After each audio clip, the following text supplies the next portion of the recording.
This is the IBJ Podcast for the week of Monday, July 31st, 2023, brought to you by Taft. I'm your host, Mason King.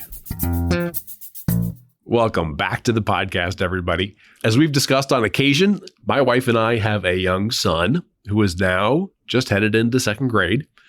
It's interesting to me how we are encouraged in 1,000 different ways to have children, but you don't hear very much about how much they cost. It is possible that we're just dense, but for example, my wife and I were blindsided by how difficult it is to find reliable and affordable childcare. We probably spent more time talking about the possibility of washing and recycling cloth diapers, which by the way did not happen, than we did investigating childcare in preschool. We recently met with a financial planner to plot out our income and expenses for the next 30 to 40 years. And to my knowledge, there was no warning about how your family expenses balloon when you're raising teenagers. IBJ personal finance columnist Pete the Planner has a teen and a tween at home. Pete has been helping people with family finances for decades, and even he admits now to being humbled in this new season of his financial life by numerous large or unusual obligations. And as he puts it in his latest column for IBJ, Pete is bracing for many years of, quote, financial chaos, end quote. He also finds himself in the somewhat uncomfortable position of using the advice he has given older families over the years and realizing that it's tougher to follow than he thought. In this week's edition of the podcast, Pete takes an in-depth look at 3 of the most expensive seasons of parenting, roughly the infant and toddler years, the teen years, and the young adult years, which often coincide with the years parents are required to help support their own parents. You often hear that referred to as the sandwich generation. Pete runs through some of the biggest and most surprising expenses over these 3 seasons and ways to avoid or soften the blows. He also suggests a quick exercise to help you figure out the timing of these rough patches relative to your age and the ages of your parents. Here's our conversation.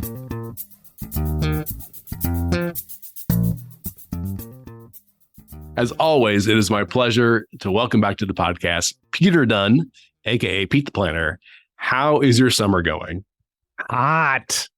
Every time you turn on a piece of media, it's like, this was the hottest July in human history. That doesn't help me. Just lie to me. Be like, it's fine. But when you tell me it's hot, I believe. I'm a ginger. I'm a Midwestern, pale-skinned man. I'm hot. Yeah, I'm more kind of like olive-skinned, but a long time ago, I just realized my natural habitat is indoors. Yeah, it's not good. But other than that, yeah, I'm fine. Thank you for asking. Cool. I'm assuming your 2 children go back to school maybe next week or week after? So I'm told. Yeah, they're off and running. Our summer is effectively over. And now that I've got essentially 2 teenagers now, it's different than when we were going back to school night at an elementary school. Our life is very, very, very different. Really? Okay. Well, we can talk about that. But can you share what the ages are here? 14 and 11. Well, just for the sake of argument, we'll say the 11's a teen. We'll call him a tween. Okay, that's fine. Effectively a teen.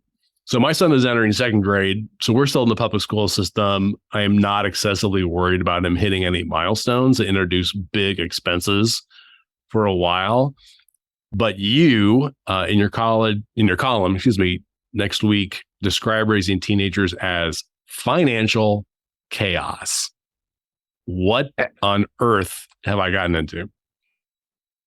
I don't know how I didn't see it coming. I mean, I sort of saw it coming, but I didn't realize the magnitude of it. It is sort of the weird thing. So here's what I do know is that there are financial seasons of our life where it's either chaotic or it's peaceful. And this is definitely chaos. And I think what feels different about this one, Mason, is that I'm seeing escalating expenses from book fees to, activities outside of school, travel, sports, things like that.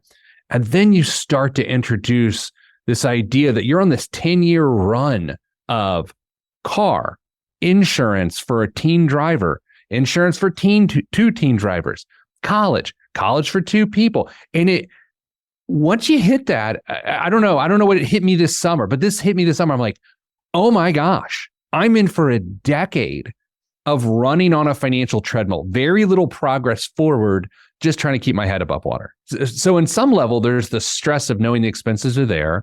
There's comfort in knowing I can handle them. But at the same time, Mason, like, I hate spending my savings account. Like, I hate having my net worth go backwards. And so that's what this season really has turned into. And it is the longest season of financial strain I've ever encountered. And I'm just beginning it because, at the beginning of your career, that's a season of chaos, right? Doesn't last that long though, man. It's 2 or 3 years till you get on your feet. Then you got daycare, 5 or 6 years, and you figure it out. We're talking about 10 to 13 years now that I'm facing. And by the way, this is not the tiny violin series where everyone's supposed to feel sorry for me. This is just like, there are good seasons, there are bad seasons, and acknowledging when they're coming and then what to do once you're in a good season, I think is vitally important to financial sanity. I plan everything. Literally everything is planned. I got the money set aside, but it's when things get better again, if I don't keep my head straight, then things will spin out of control. And I think the best example of this, and this is what I've seen in my financial career over the last 25 years, am I that old? No one cares, is the post kids out of the house honeymoon phase that actually ends up ruining retirement.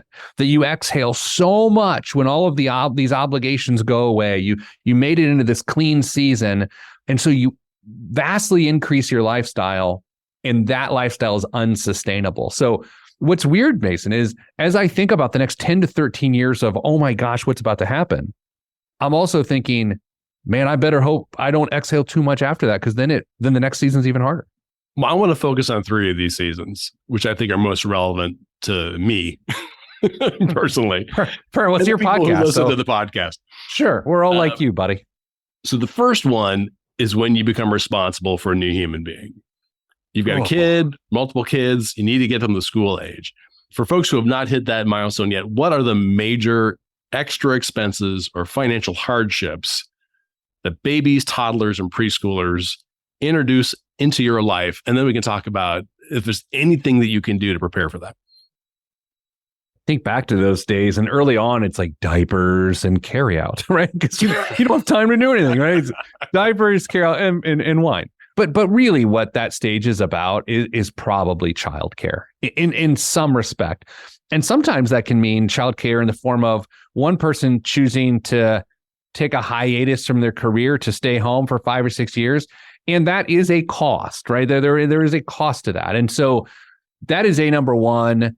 You're looking at anywhere, best case scenario, a $300 a month difference that isn't childcare, but really sort of diapers and supplies, all the way to $2,000 a month difference based on childcare and these sorts of things. And you gradually work your way into it, but it's a pretty finite period of time unless you just keep having kids, but then you get used to it anyway. Yeah.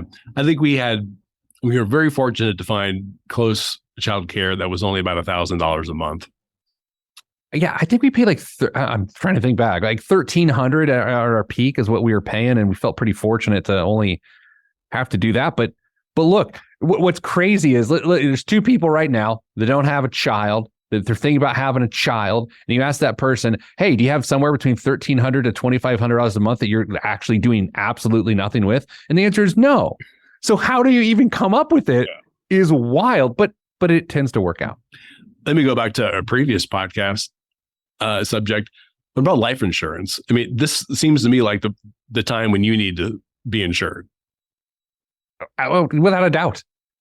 If you can't muster the courage and panache to buy life insurance upon bringing a new human into this hellscape that is the world, I'm just kidding. If you can't buy life insurance, then when are you ever going to buy it?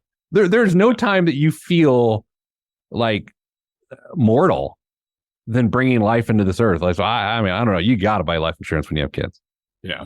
I'll throw in a couple other things that I remember. It seemed like there are an awful lot of doctor visits for the kid. Also, we needed to draw up our first estate plan. Yeah, I mean, that's no joke either. I mean, it's $300 to $1,500, $2,000 depending. So yeah, there's ongoing expenses that hit you on a monthly basis, and then there's those one-time expenses like an estate plan. That's a good point. Okay, so let's go back to our couple who are thinking about having kids. What can they do to soften this blow, or effectively plan for these kinds of expenses and situation? I've been told I take the romance out of all of this from time to time. But yeah, I mean, what you really can do is if you're going to have a child 9 months or 15 months from now, it's the perfect time to start to wean yourself. You like that? Wean yourself off of your own money, right? And so if post baby being here, you're going to have an additional $1,200 of expenses, start to set that money aside right now. Like start with $300 a month, and then next month do $600 a month, the next month do $900. And you got to build it, because to try to do it cold turkey at the last moment, you're going to be so stressed out that you're not going to have the wherewithal to do it. So let's go to the second season, the one that you're in right now, the teenage years, aka financial chaos. What are the major extra expenses or financial hardships that you find yourself dealing with now? A lot. I mean, there's so much, because they're becoming adults. And so not only do they have more adult needs, but they have more adult tastes. For the plain and simple thing of back in the day, we used to go out to eat, and you'd have 2 kids meals and 2 adult meals. Then it turned into 3 adult meals and 1 kids meal. Now we're at 4 adult meals. And I know that sounds silly and petty and whatever, but man, it adds up fast, especially with how much spending or costs are increasing at restaurants these days. So that's one element of this. Travel becomes substantially more expensive. But I think, Mason, as we're sitting here talking, I'm not so worried about the cash flow, although it's certainly tightened up with what I just mentioned. I think it's about withdrawals. When you're raising young kids and you're doing daycare, those are cash flow issues. When you start to raise teens, you start talking about having your net worth go down. You start talking about buying a car. And of course, the car insurance is crazy expensive. But then when you start making withdrawals for college, it could be really the first time in your adult life in which your net worth goes down for a number of years as you liquidate investments to pay for college. You mentioned like digging into your savings. Is that something that typically you would start doing in these teenage years? Yeah. I mean, I view my kids' college savings as savings, right? I mean, absolutely. I view the need to provide transportation to make our life easier, dipping into savings. And I'll also say this, and this is hitting very close to home. Depending on when you bought your family home, you start to find yourself there long enough that the appliances hit their lifespan, right? Like that is incredibly real as we speak. My air conditioner's being replaced. And so that is very functionally real. If you are raising your teens in the home of which you brought them home from the hospital for the first time, you have done a cycle of appliances that have decreased your emergency fund. So when we're talking about taking money out of savings, I'm a little confused. Assuming I have already been putting money into my savings apart from my emergency fund, am I borrowing from that, or am I actually digging into my emergency fund, or am I cashing out stuff from my 401k? What's happening? Well, I mean, your emergency fund should just be left alone, and it's for things like air conditioner going out. Beyond that, college savings is not in there. Money for a car is not in there. You shouldn't take that out, but you are still withdrawing it. And maybe it's worth exploring here. Let me ask you a question, Mr. Interview Man. Do you like taking money out of savings? No, I hate it. My wife, however, when we were kind of rejiggering our financial plan, set up some automatic witdraws from our checking into savings for things that we anticipated needing. So I never really see that money out of my paycheck. It goes immediately into these savings accounts. Yeah, no, I hear you there. I'm going to this idea of like, I know we plan for all of this. We plan for college. Actually, I won't feel bad about taking money out for college because they're college funds. Like I don't really care. I don't know. I just I work so hard to save the money. And then once it's vanquished, it is painful to me. And I don't know if that's because I'm me or if that is a natural thing. But I think a lot of people have an aversion to liquidating their savings, frankly.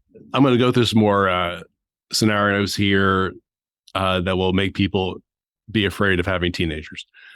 Good. Sport leagues, especially travel leagues, athletics.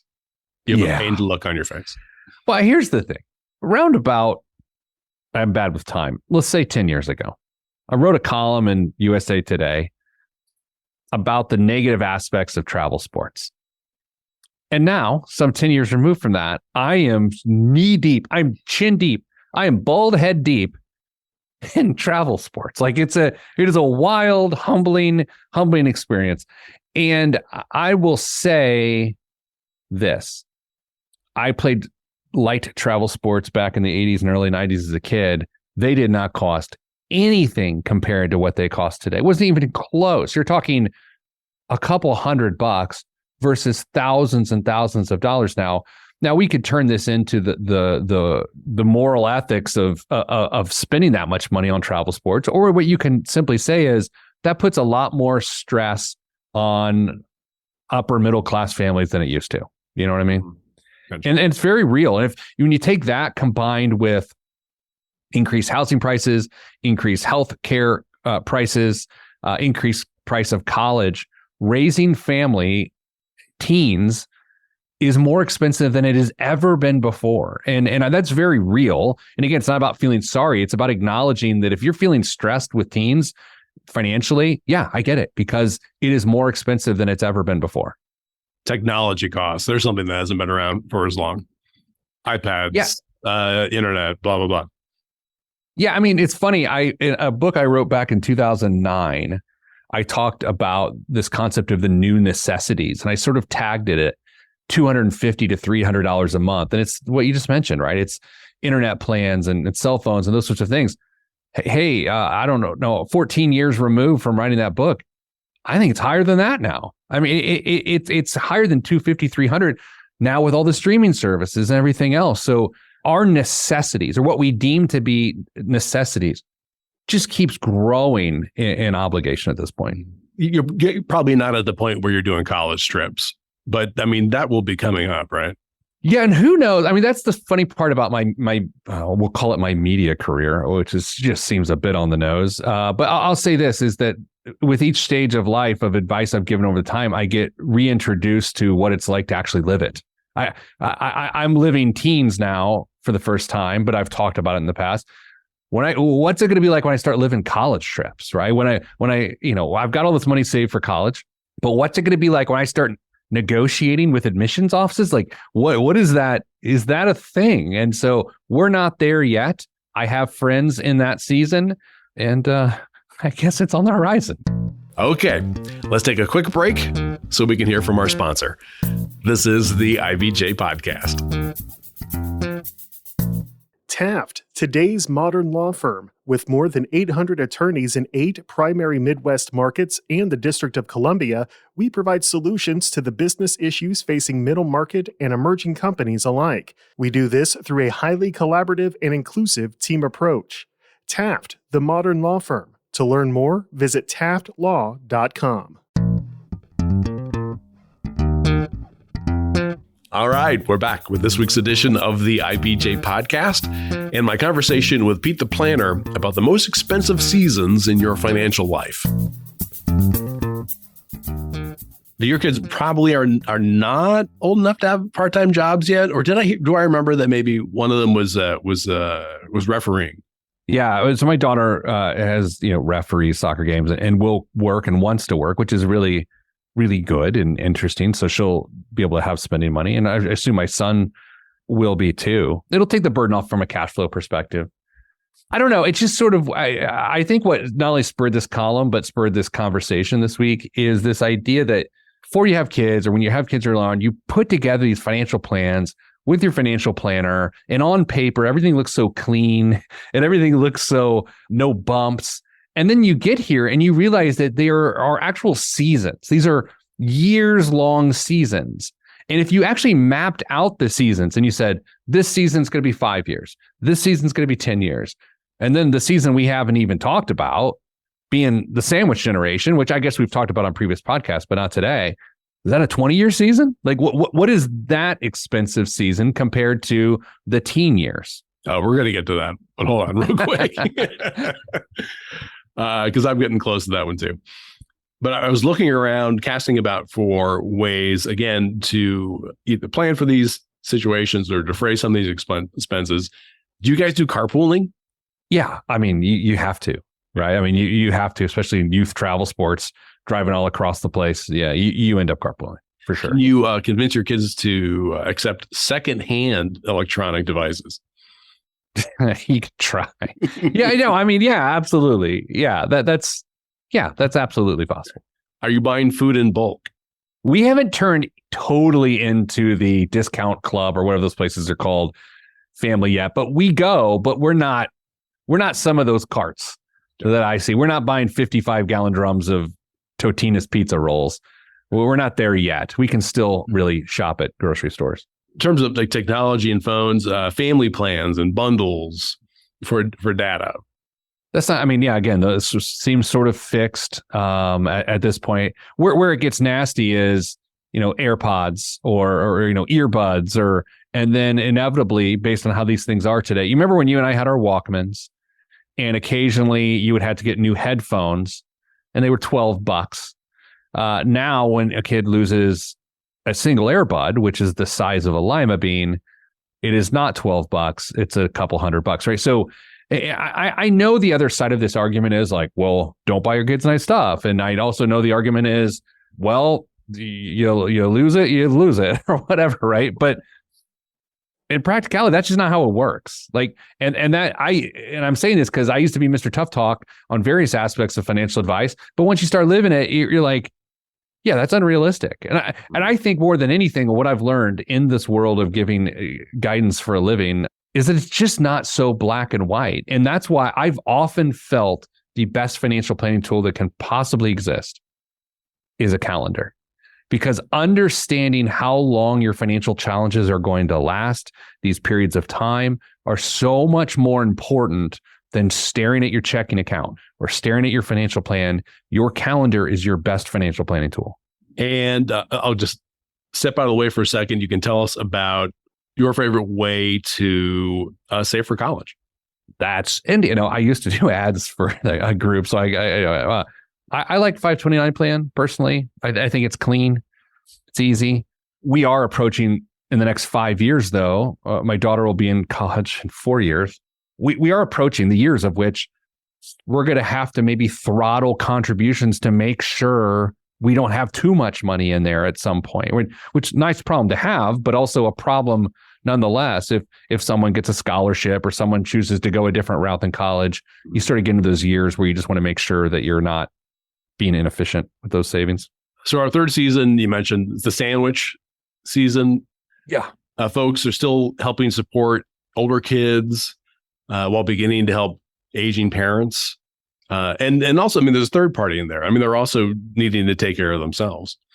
What are the major financial problems that you would run into in the sandwich area? Yeah, this is an interesting time, right? The sandwich, and I've started to tiptoe into this for sure. I think the teen years are the beginning of it, really, right? For your kids. There's financial demands that split themselves into consistent support or chunk support, right? So consistent support would be every month you're having to support someone or something with a set amount of money. And then there's chunk support where you've got to come in and solve a problem with a chunk of money. So that's the financial side of this. Then there's the emotional side of this, which I would argue is 10 times harder than the financial side of this. All the while, you're dealing with your own mortality of your career as it makes its way into the twilight, if you will. So I've always argued 47 to 53 years old are sort of structured to be the hardest years of your financial life. But even beyond that, it's those sandwich generation years where your parents' situation, both from a health and financial standpoint, are evolving. And depending on what your kids are doing, and if they're out of college, are they living back with you? Are you help supporting them while they get on their feet? I've talked tough about that aspect of parenthood for a while. I'm just being transparent. I still feel like I'll be able to execute on what my hopes are there, which is to be like, hey, paid for college, good luck. I'll see you on Thanksgiving. Like that's my hope. And I not from a selfish standpoint, but because it feels like I would have set my kids up for success. But we'll see what happens. I mean, that's the great unknown right now in my world, right? Is like, okay, I've been planning for that very moment, May graduation, and whatever years my kids graduate, and being like, awesome, good luck. We'll see what happens, right? Are you still of the mind that if loans need to be taken out, that the kids need to take them out? It's not for the parents. 100%, like unequivocally, yes, kids. That they're leveraging their education to earn a living. Yeah. For me to leverage my income to earn a future living doesn't make a lot of sense. So you begin helping take care of your parents. You're taking them to medical appointments. Potentially, you are helping pad their living situations, or bringing them into the home and taking on some of those living expenses. Have you sort of reached any of that yet? Light, but still hard, right? Like a little bit, but not from a financial perspective. Right. But I think where that financial perspective really starts to rear its ugly head is the space between Medicaid and long-term care coverage paying for assisted living. Like, so there's this world in which your parents can have too much money to get government assistance, but not enough money to actually afford assisted living. And that is a very scary, ugly space in which oftentimes you see the meat of the sandwich absorb some of the financial implications of that. So that's a thing. And then also say, Mason, as we go down this path of despair together, once again, when you lose one of your parents, and then based on how their income structured, whether they were getting 2 Social Security payments and now they're getting 1, it's making up for that gap, because what we do often see is that a person is able to successfully retire based on 2 Social Security income streams. And what we know is when one goes away, the cash flow crunch is immediate. So how do you fill that cash flow crunch if there's not effective savings? Is it on a monthly basis, or do you come in and put chunks of money to solve problems? I assume that it'd be very helpful to have a conversation with your parents about the kind of financial resources that they have.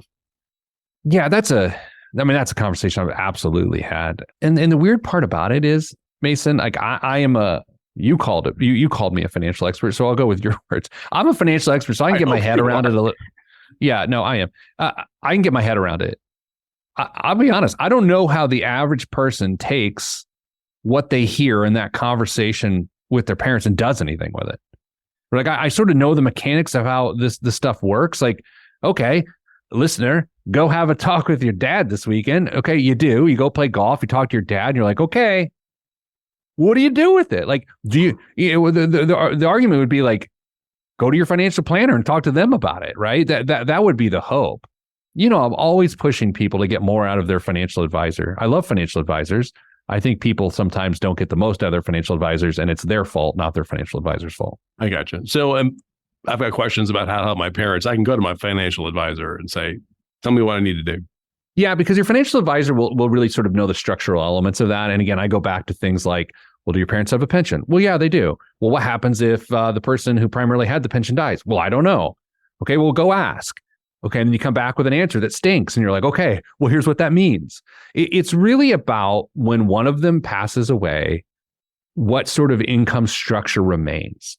That's sort of the worst case scenario element. There's like, what do you do with all this money? I mean, those are problems too. But if we're talking about the stresses of the sandwich generation, it's really about income sustainability. I feel like a pall has been cast over this conversation. Hey, yeah, okay. So I hear you, I feel you, and again, this can very easily sound like complaining, or yeah, hey, kids are expensive. Here's what I'd love for the takeaway to be, and it's something I did this week on a flight. I had some time. I just sort of sketched. I put a timeline across the bottom of the page, years. and I sort of matched up my ages and what my kids' ages are, my wife's age, my parents' age. I sort of just all sort of aligned. Okay, in 2023, I am 45 years old. My wife's age is this, which I'm not going to disclose on the radio. And then there's my kids and my parents. And then I sort of just drew a line of how expensive is life with these people, with these stakeholders, going to be over time as we age. And Mason, what I found was elongated periods of time that I knew the time was coming. I just didn't know how long of time I had to deal with these expensive problems.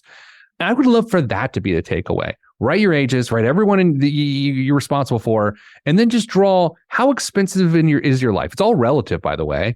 And you'll just see these periods of times. It's like, oh, that doesn't go down for a while. That's helpful. We were at the financial planners, kind of planning out the next 40 or 50 years. And I'm about 10 years older than my wife.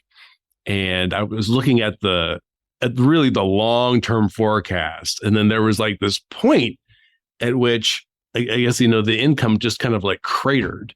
And I was like, well, what happened there? And the planner said, that's when you die. And I was, you mean? So the guess is that I'm going to be dead at 90.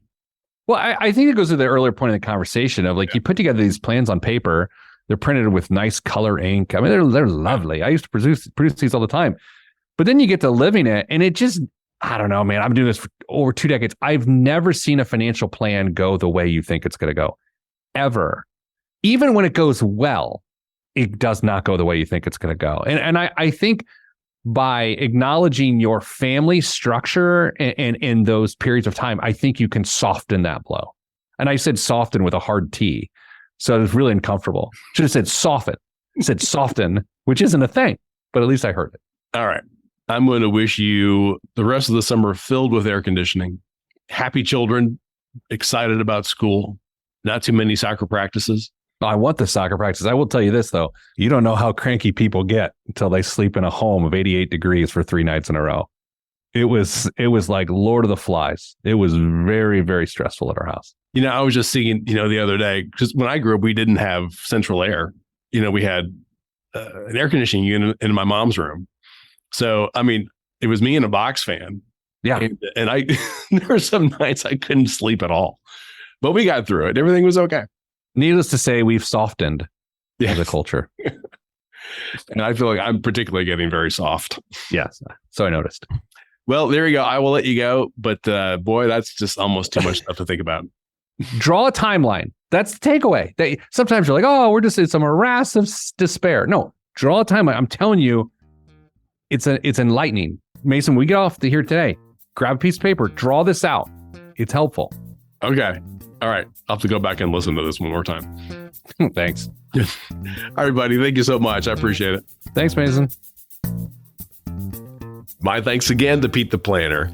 I want to let you know that I tried to do the graphing project he suggested, and it's actually quite helpful.